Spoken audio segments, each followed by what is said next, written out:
আগে ভিডিওটি দেখুন। জামাতের আমির সাহেবের উপরে একজন মহিলা চেপে পড়ছে, তিনি তাকেও জড়িয়ে নিয়েছেন। শোনেন জামাতের বাবারা, শোনেন, এই অবজ্ঞা কারোর সাথে করা হয় না। আপনার উচিত ছিল ভুল স্বীকার করা, কিন্তু আপনি ভুল স্বীকার না করে তাকে যোদ্ধার মা, জাতির মা এই ব্যাখ্যা দিয়ে এবং কোরআন ও হাদিসের খেলাফ করেছেন, উল্টা করেছেন। এই ব্যাখ্যা ঠিক হয় নাই। ক্ষমতার কপালে পিসা মারি, ঝাড়া মারি না।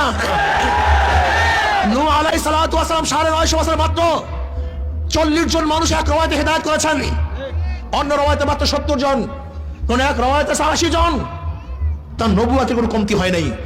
ইসলামী আন্দোলন বাংলাদেশ কিয়ামত পর্যন্ত যে একটা সিট না পায়, কোরআন ও সুন্নাহর বাইরে যাবে না, যেতে পারে না ইনশাআল্লাহ।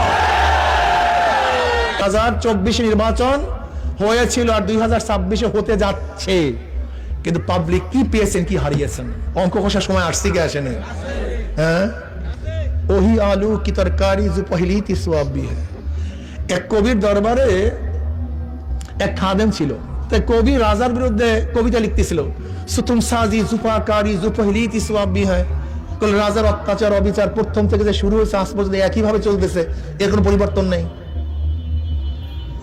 পরবর্তীতে খাদেম সাহেব দেখে এই লেখছে, আবার সামনে খাদেম সাহেব লিখতেছে ওহি আলু কি তরকারি जो पहली थी स्वाब भी है। এই কবি সাহেবের দরবারে প্রথম থেকে যে আলু তরকারি দিয়ে খানা শুরু করছে, আজ পর্যন্ত গোস কপালে জোটে না, আলু তরকারি চলতে আছে। ঠিক ওহি আলু কি তরকারি जो पहली थी स्वाब भी है। এই জনগণের ভাগ্যের কোনো পরিবর্তন আজ পর্যন্ত হবে না। হতে কেন? একজনের নাম এ, একজনের নাম বি, একজনের নাম সি। এ ও চোর, বি ও চোর, সি ও চোর। এ কি ভাই? B, C.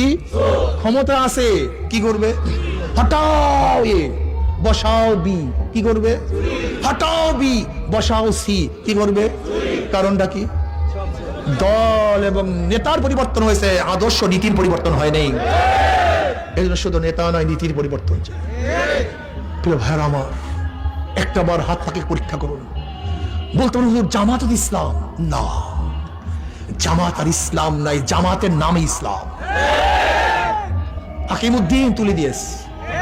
আমি আশ্চর্য হয়ে যাই যে জামাত বলছে সৎ লোকের শাসন চাই, আল্লাহর আইন চাই। আমাকে দেখান তো এইবার কোন জায়গায় আমির সাহেব আল্লাহর আইন চাই একটা বক্তৃতা করছে কিনা দেখান তো।